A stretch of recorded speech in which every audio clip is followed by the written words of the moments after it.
네, 오늘은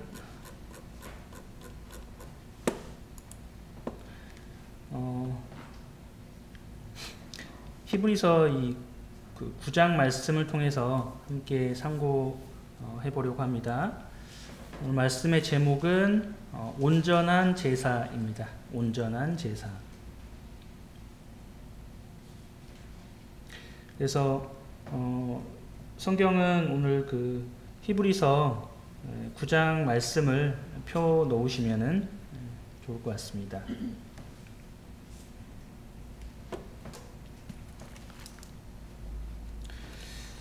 제가 이제 오늘 이 말씀을 제목 온전한 제사라고 말씀드렸는데 이 말씀을 준비를 하면서 제가 이제 어릴 적의 생각을 좀 하게 되었습니다. 지금은 이제 저희 집에서는 그 제사를 제사를 하지는 않고 있어요. 꽤 오래 됐죠. 제사를 하지 않은지는. 근데 이제 제가 어릴 때는 저희 아버지도 장남이셨고 또 할아버지도 장남이셨거든요. 그래서 이제 할아버지도 장남, 저희 아버지도 장남 이렇게 지었기 때문에 이제 제사가 상당히 많았어요. 네. 그래서 이제 어릴 때니까 뭐 완벽하게 자세하게 기억은 나진 않지만 어렴풋이 많이 여러 가지 기억들이 있는데 제사를 하는 그 날이 되면은 이렇게 이제 상차림을 하잖아요. 보통 저녁에 상차림을 하고 뭐 자정쯤에 이렇게 나와서 이렇게 절도 하고 뭐 이렇게 하더라고요. 뭐 이렇게 뭐 조문도 읽기도 하고 그렇게 이제 했었는데 그런 여러 가지 이제 그 제사에 대한 의식이 있죠. 그 제사 의식들 그런 것들도 보면은 상당히 많이 배우러 다니기도 하고 그러셨던 것 같아요. 종친회나 이런 데 이제 하잖아요. 이제 저희 동네도 이제 보통 이제 저희가 박씨면은 박씨에 대한 이렇게 제각이라고 하잖아요. 그런 걸 이제 만들어서 저희 동네에 이렇게 있거든요. 그래서 그거를 만들어서 이제 뭐 때가 되면은 제각에서 또 이제 같이 박씨 종친회가 모여서 이렇게 제사를 지내기도 하고 그래서 상당히 많이 제사를 이렇게 지냈던 것 같습니다. 그리고 이제 이럴 때가 되면은 동네 분들이나 또는 이제 뭐 출가하셨던 분들 이런 친척들이라든지 이런 분들이 이제 가끔 이렇게 이제 오기도 하고 그랬던 풍경들이 또 기억이 났습니다.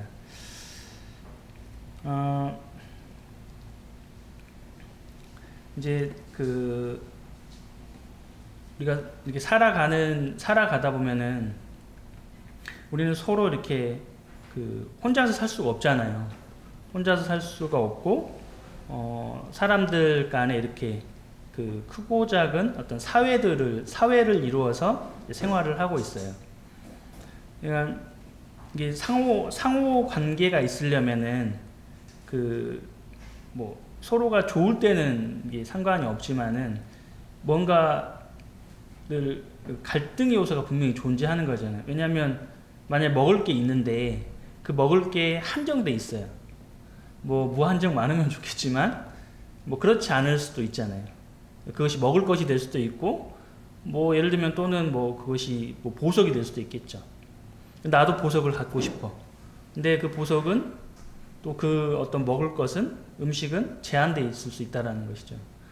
그렇게 되면 이제 다툼이 발생할 수밖에 없죠. 이 상호 관계 가운데서 사회 가운데 충분히 일어날 수 있는 일들인데, 그러니까 이러한 것들 가운데 우리는 이제 항상 우리가 이제 걸어간 가운데 있는 거죠. 우리가 뭐 그걸 예외적으로 떠나서 있을 수는 없죠. 그래서 이제 하나님께서는 각 사람들에게 양심이라는 이 도구를 주셨죠. 그래서 우리 모든 사람들에게는 각자의 이제 양심이 있습니다. 그리고 이제 그러한 어떤 양심을 기반으로 한 또는 그 하나님의 말씀을 기반으로 한 어떤 도덕들이 생겨나게 됐을 것이고요. 그것을 좀 이제 그 어떤 체계를 갖추어서 어떤 규범을 만들고 또는 더 나아가서는 이제 이 법 체계를 만들게 될 겁니다. 그래서 우리나라도 지금 이 법을 통해서 이렇게 다스려지는 나라인 거죠. 그러니까 이러한 것들은 사회적 어떤 규범이나 또는 법 체계 이런 것들은 뭐 조선 시대에도 법이 있었죠. 뭐 그 전에 고려 시대, 그 이전 시대에도 법이 있었고요. 근데 이런 것들은 그 어떤 시대나 또는 그러니까 뭐 역사적인 이런 배경, 그런 이 민족의 어떤 상황들, 문화들, 뭐 어떤 민족의 정체성이나 이런 것들에 따라서 이제 차이가 당연히 있을 거예요.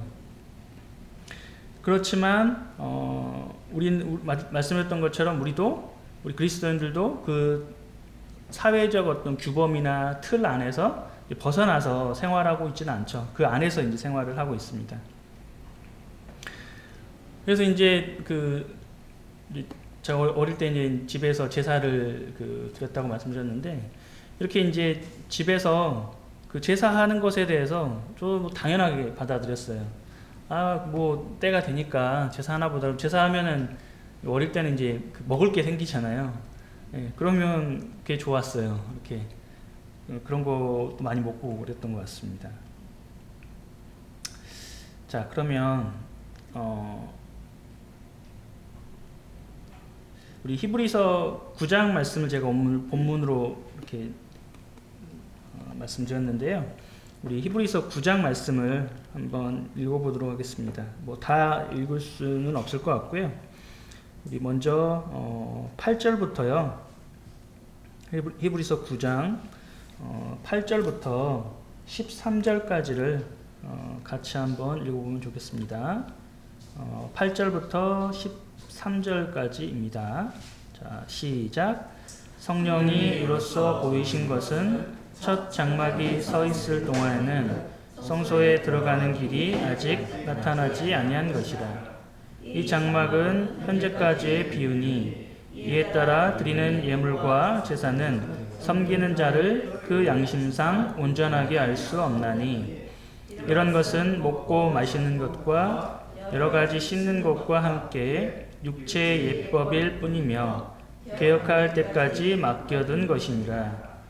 그리스도께서는 장래 좋은 일의 대제사장으로 오사 손으로 짓지 아니한 것 곧 이 창조에 속하지 아니한 더 크고 온전한 장막으로 말미암아 염소와 송아지의 피로 하지 아니하고 오직 자기의 피로 영원한 속죄를 이루사 단번에 성소에 들어가셨느니라. 염소와 황소의 피와 및 암송아지의 죄를 부정한 자에게 뿌려 그 육체를 정결하게 하여 거룩하게 하거든. 네, 여기까지 읽어보겠습니다.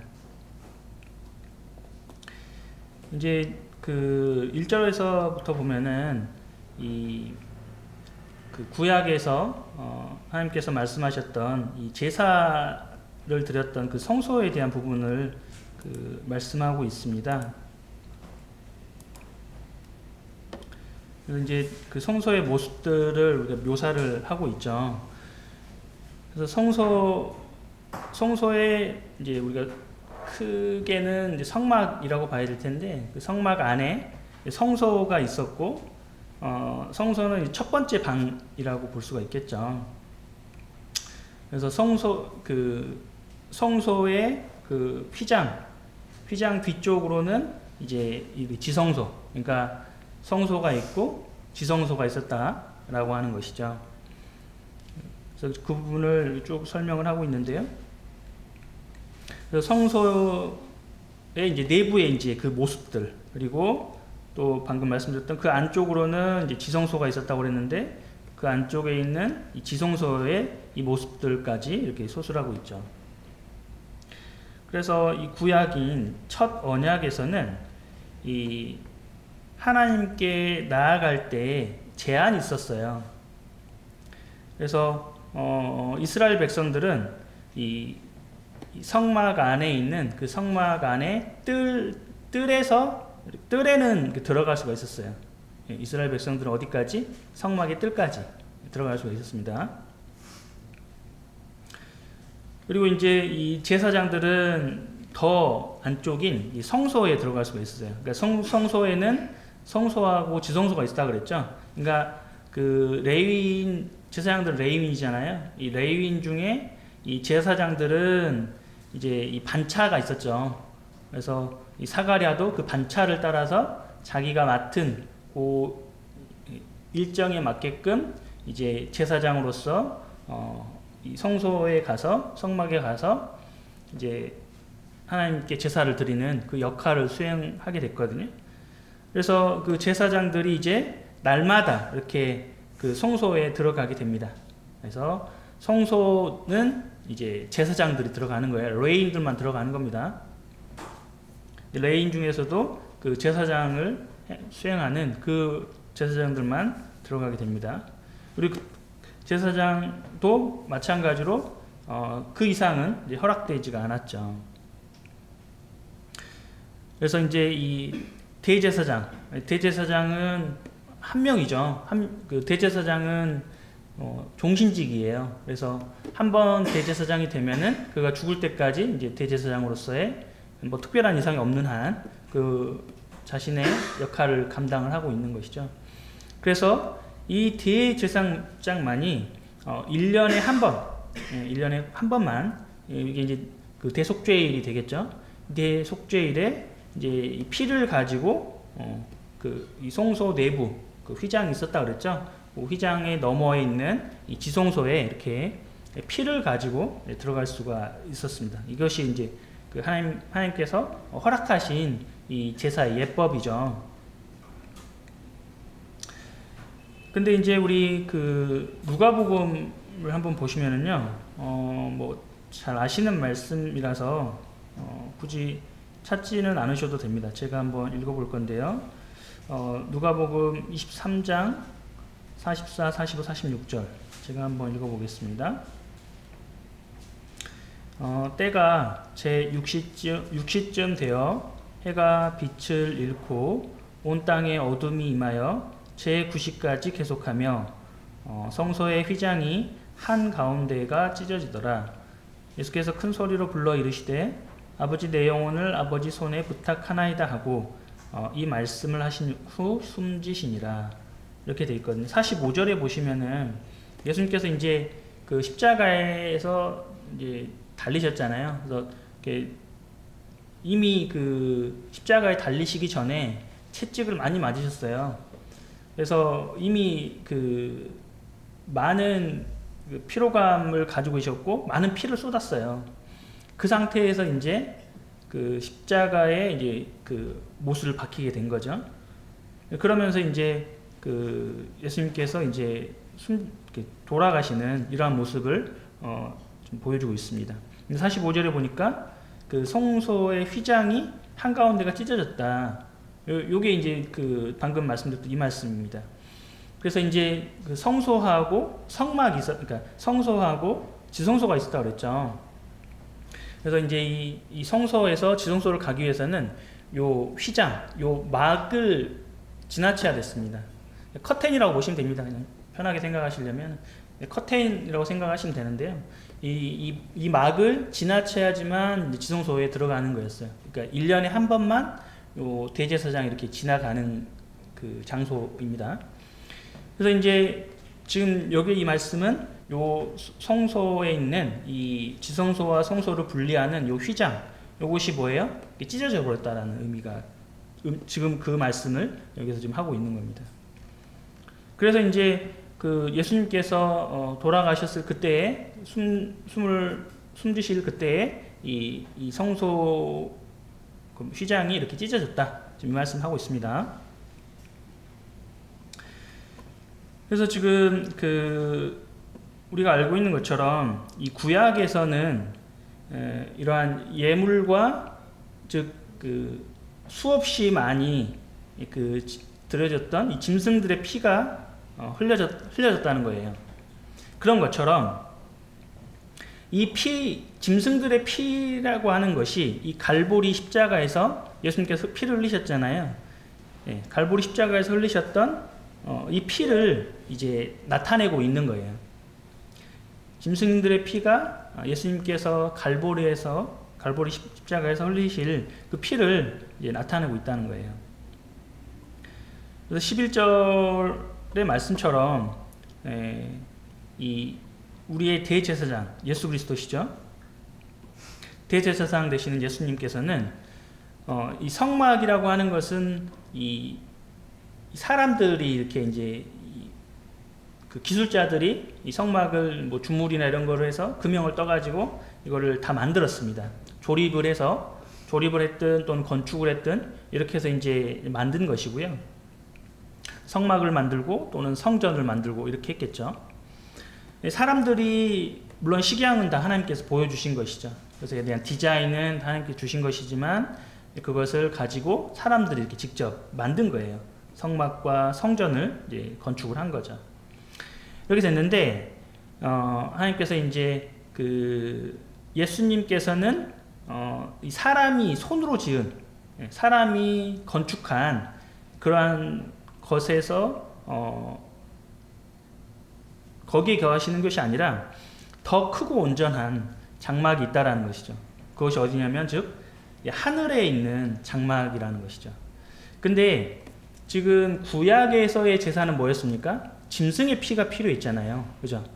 짐승의 피를 통해서 이제 그들이 제사장들이 이제 하나님께 나아가서 죄를 사하게 하는 이러한 제사를 예법을 통해 진행이 되었고요.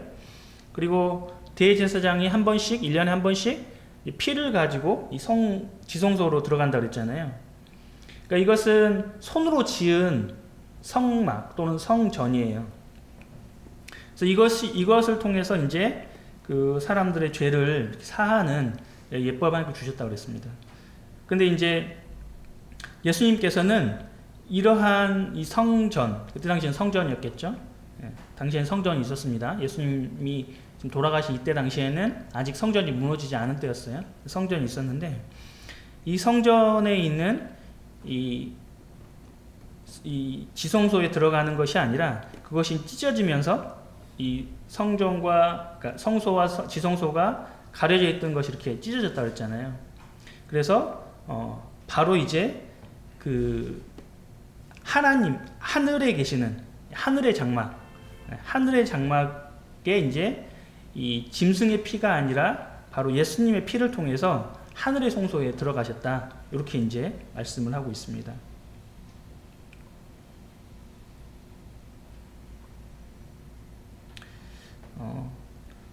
다시 아까 우리 히브리서 9장에서요. 19절부터 26절까지 같이 한번 읽어보겠습니다. 19절부터 26절까지 같이 읽어보겠습니다. 시작. 모세가 율법대로 모든 계명을 온 백성에게 말한 후에 송아지와 염소의 피 및 물과 붉은 양털과 우슬초를 취하여 그 두루마리와 온 백성에게 뿌리며 이르되 이는 하나님이 너희에게 명하신 언약의 피라 하고 또한 이와 같이 피를 장막과 섬기는 일에 쓰는 모든 그릇에 뿌렸느니라. 율법을 따라 거의 모든 물건이 피로써 정결하게 되나니 피 흘림이 없은즉 사함이 없느니라. 그러므로 하늘에 있는 것들의 모형은 이런 것들로서 정결하게 할 필요가 있었으나 하늘에 있는 그것들은 이런 것들보다 더 좋은 제물로 할지니라. 그리스도께서는 참것의 그림자인 손으로 만든 성소에 들어가지 아니하시고 바로 그 하늘에 들어가사 이제 우리를 위하여 하나님 앞에 나타나시고 대제사장이 해마다 다른 것의 피로써 성소에 들어가는 것 같이 자주 자기를 드리려고 아니하실지니 그리하면 그가 세상을 창조할 때부터 자주 고난을 받았어야 할 것이로되 이제 자기를 단번에 제물로 드려 죄를 없이 하시려고 세상 끝에 나타나셨느니라. 감사합니다.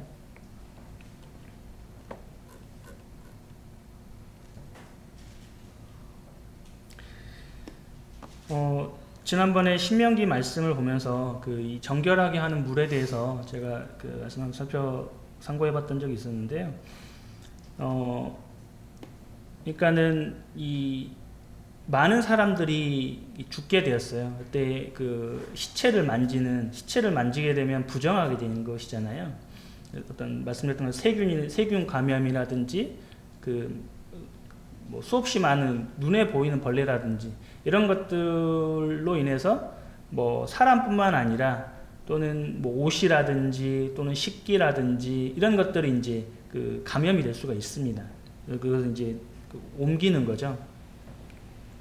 이렇게 됐을 때 이제 이 붉은 암송아지를 이제 잡게 했죠. 그래서 그 피를 이렇게 뿌려가지고 이것을 정결하게 하는 이렇게 이제 하는 예식을 이제 뭐 갖게 되었는데요. 또 구약에서는 마찬가지로 하나님께서 이제 이 동물의 피를 통해서 이 사람들의 이 죄를 없게 하는 이러한 것을 행하게 이렇게 하셨습니다. 그런 것처럼 지금 구약에서는 이것이 어떻게 합니까? 사람은 죄를 짓고 또 속죄를 한다 할지라도 뭐 양을 잡든 소를 잡든 속죄를 한다 할지라도 어떻게 합니까? 또 시간이 지나면 다시 죄를 범하게 되는 것이죠. 그러니까 이것은 계속해서 짐승들을 잡아야 되는 이러한 수레바퀴처럼 계속 돌아가는 거죠. 거기에서. 그래서 이것은 온전하지 못한 것이죠. 그래서 이것을 뭐냐면은 그러한 모형으로서의 구약에서 이렇게 하나님께서 주셨다는 말씀을 좀 하고 계시는 것이죠. 그리고 이제 그것의 그림자라고 하는 것은 실제 본체가 존재하는 것이잖아요. 그래서 본체 되시는 예수님께서 이 땅에 내려오셔서 그것을 분명하게 자기 자신을 드러내시고 예수님께서 이제 아까 말씀 보셨던 것처럼 숨지시게 되셨을 때 어떻게 했습니까? 이 성소의 휘장이 찢어졌다 그랬잖아요. 그 찢어진 것처럼 그리고 하늘의 지성소에 이제 예수님께서 직접 이렇게 올라가신, 그러니까 제사장이 피를 가지고 하나님 앞에 나아갔을 때 어떻게 했습니까? 죄가 속죄가 됐잖아요. 그런 것처럼 예수님의 피를 짐승의 피를 가지고 나갔던 것처럼 예수님 본체 자신의 피를 가지고 직접 이 하늘의 송소에 올라가셨다라는 거예요. 그러니까는 이 짐승의 피를 통해서 사람들의 죄를 사한 것처럼 이제 예수님은 온전하시잖아요. 이것은 구약에서는 뭐라 했습니까? 불완전한 것이죠. 그러니까 그것이 불완전하니까 어떻게 합니까? 계속했던 것이죠. 근데 예수님 어떻게 한다고요? 완전하신 분이죠. 완전하시고 온전하신 분이기 때문에 그분의 피를 통해서 직접 하늘의 지성소에 나아가셨다는 것이죠. 그래서 이제는 대제사장은 1년에 한 번 들어간다 그랬잖아요. 대속죄일에. 매년마다 이렇게 짐승을 잡아서 그 피를 통해서 이렇게 나아갔어야 되는데 이제는 그렇지 않다라는 것이죠. 만약에 이렇게 계속해서 이러한 피가 필요했다 그러면 여기 26절에 나와 있는 것이 어떻게 합니까? 예수님께서 계속해서 주기적으로 이러한 고난이 필요했다라는 것이죠. 그런데 그렇지 아니하고 어떻게 한다고요? 예수님께서는 단번에 완전한 제물이셨기 때문에 그분의 피를 통해서 모든 사람들이 그 영향 아래에 있는 것이죠. 우린 다 하늘 아래 살고 있어요. 그래서 모든 사람을 가리키고 있는 것이죠.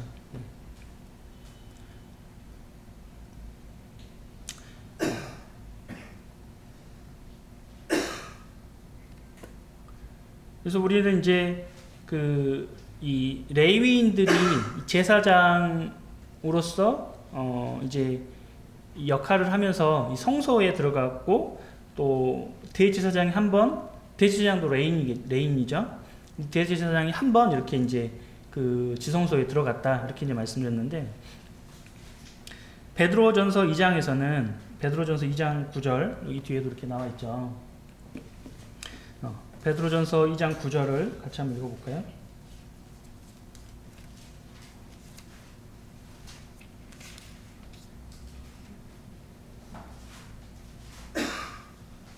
베드로전서 2장 9절을 보시면은요, 같이 한번 읽어보겠습니다. 자, 시작. 그러나 너희는 택하신 족속이요 왕같은 제사장들이요 거룩한 나라요 그의 소유가 된 백성이니 이는 너희를 어두운 데서 불러내어 그의 기이한 빛에 들어가게 하신 이의 아름다운 덕을 선포하게 하려 하심이라. 예, 여기 보시면은 이제 사도 베드로는 이 믿는 그리스도인들을 가리켜서 너희를 택하셨다라고 말씀하고 계시죠. 그리고 왕 같은 제사장들이라고 우리를 가리켜서 제사장이라고 말씀하고 계십니다.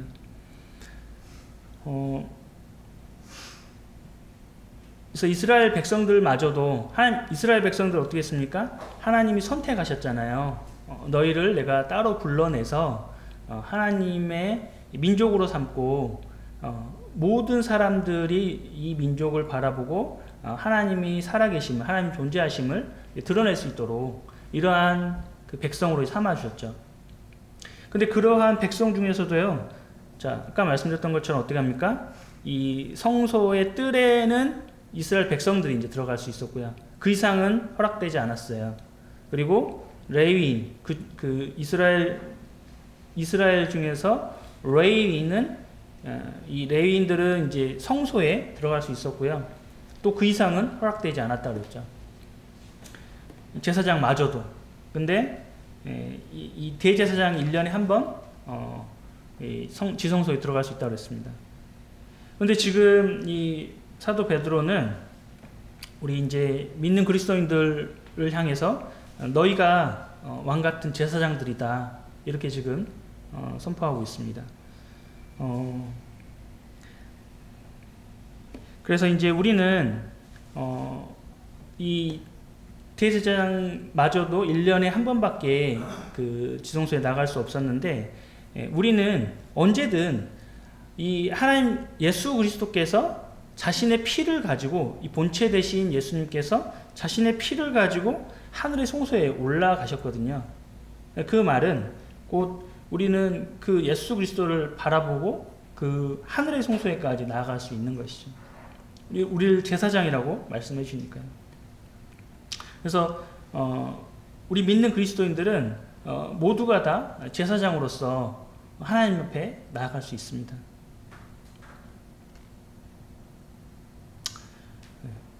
그래서 이제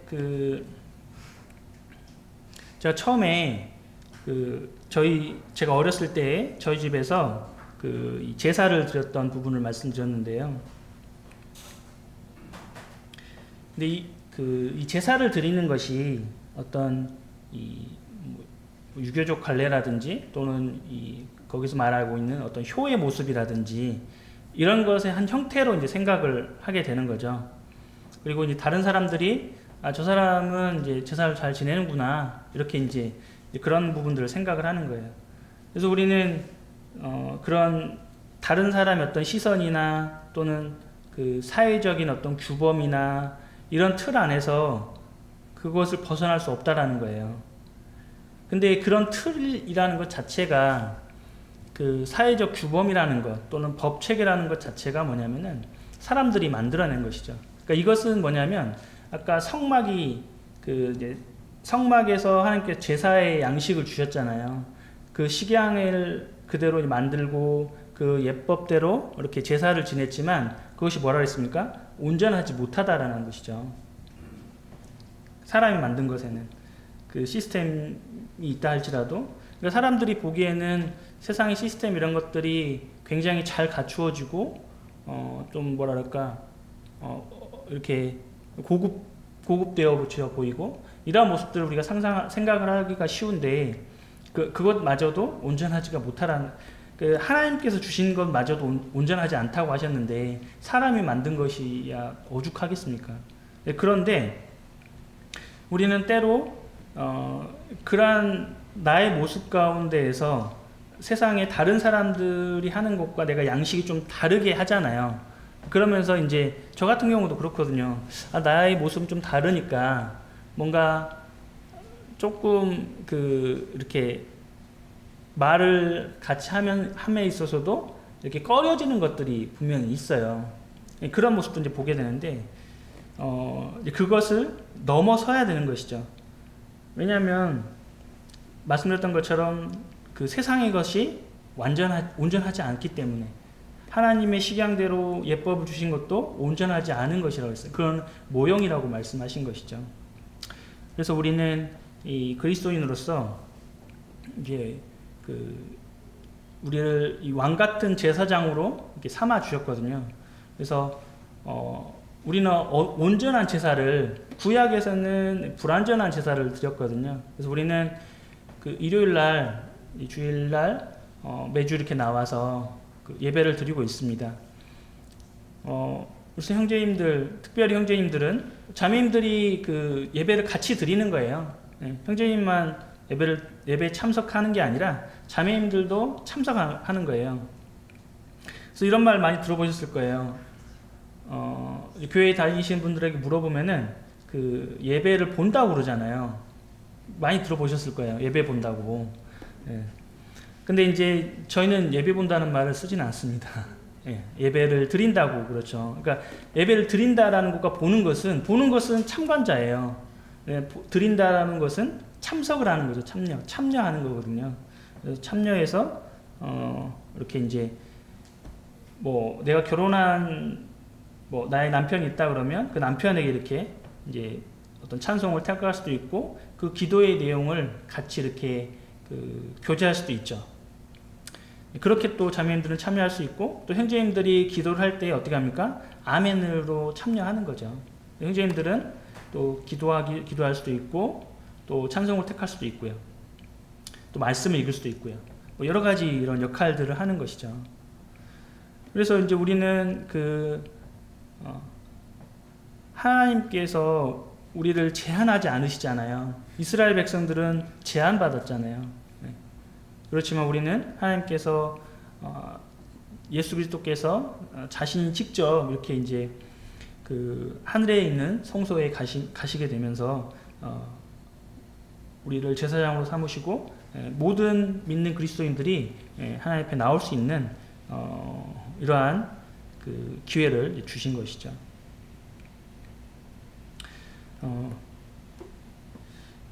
그래서 때로는 우리가 이제 지난번에 한번 제가 말씀드렸던 것 같은데 제 할아버지나 이렇게 할머니가 돌아가셨을 때 외할머니 할아버지 돌아가셨을 때 보니까는 이 상조 회사에서 이제 그런 사람들을 파견을 해요. 파견을 해서 이제 여러 가지 의식들을 하거든요. 절을 하게 한다든지, 술을 이렇게 따르라든지, 이런 것들을 해요. 한 번을 하고, 두 번을 하고, 세 번을 하고, 이런 거를 이제 계속 하더라고요. 한 시간 정도 이렇게 하더라고요. 그리고 여러 가지 이렇게 말도 좀 이렇게 하는데, 무슨 말 하는지는 잘 못 알아들었어요. 근데 그렇기는 하는데, 그런 것들이 뭐냐면은, 다 어떤 사람들이 고안해낸, 사람들이 생각해낸 형식이거든요. 형식이나 또 틀이나 어떤 거칠애를 생각할 수가 있어요. 그러니까 우리가 하는 것도 우리가 예배를 드리잖아요. 예배를 드리면서 그냥 우리는 이런 형식에 갇혀 있나? 그냥 이런 틀에 갇혀서 이렇게 그냥 우리가 하고 있나? 이렇게 혹시 생각할 수도 있어요. 그렇지만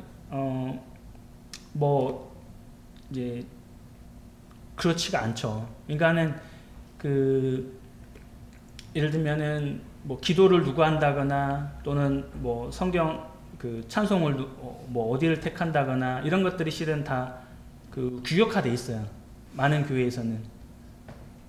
그래서 그런 것들에 이제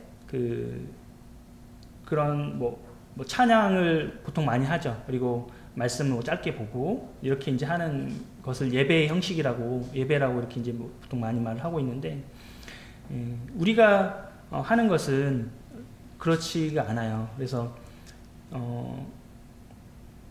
뭐 어떤 우리가 틀이라든지 뭐 형식이라든지 거칠에 얽매이지 않고 그 내가 가지고 있는 마음을 하나님께 대한 마음을 이제 가감없이 이렇게 나타낼 수가 있거든요. 그러니까는 그 말이 어눌한 것이 그 하나님 앞에 나오는 것과 전혀 상관이 없습니다. 네. 어눌한 말 그대로 하나님께 나갈 수 있어요. 내가 구원받은 지 뭐 한 달이 됐든 두 달이 됐든 뭐 10년이 됐든 전혀 상관이 없습니다. 구원받고 침례받은 우리 모임에서는 구원받고 침례받은 형제들은 누구나 다 이렇게 참여할 수가 있거든요.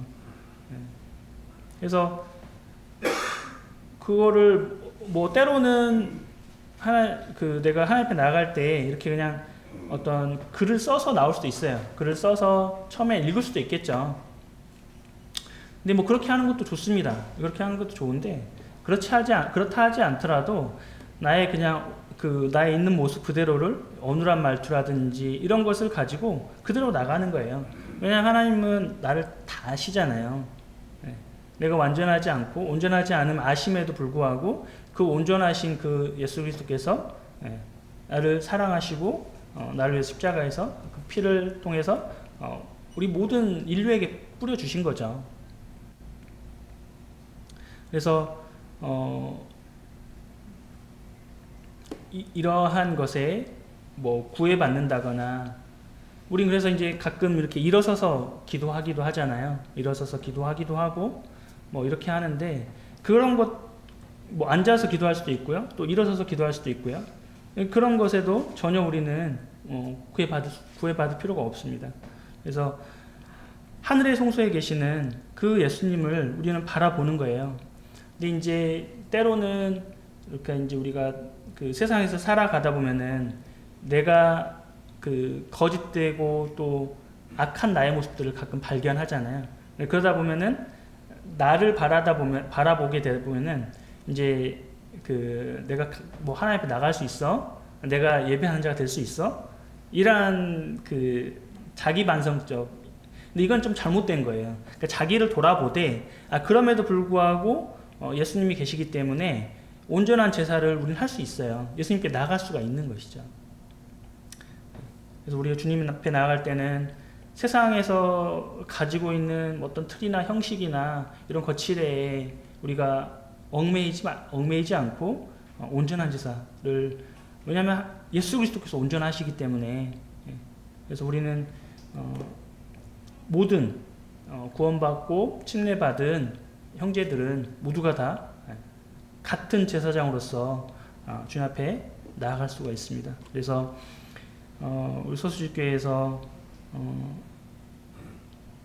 계속해서 이제 같이 함께 참여하게 하기 위해서 뭐 저희가 떡을 떼고 또 포도주를 이렇게 나눌 때 형제들 이렇게 세우잖아요. 그것은 무엇이냐면 모든 형제들이 참여할 수 있는 그러한 환경을 조성을 해드리는 것이거든요. 그래서 그것을 우리가 내가 이제 뭐 사회가 되었으니까 이제 그때 이렇게 한다, 이런 거를 넘어서서 가능하면 이제 그 길이가 또 중요한 것은 아니거든요. 뭐 1분을 해도 되고요, 뭐 3, 4분을 해도 되고 5분을 해도 되고, 또 말씀을 짧게 읽어도 되고 또는 안 읽어도 되고, 뭐 그런 것이 이렇게 막 틀에 고정된 것이 아니기 때문에 이런 부분들을 특히나 형제님들은 이런 부분들을 좀 생각을 하셔서 하나님께서 우리를 왕같은 제사장으로 삼아주셨다, 이런 것을 기억하고, 이제 구약에서는 그것이 말씀드렸던 것처럼 제한이 되었지만 우리에게는 전혀 제한이 없어요. 이걸 기억하고 저희 소수집교회가 주님 앞에 온전한 제사로 나아가는 그런 성도들이 되기를 원합니다. 기도하고 마치겠습니다.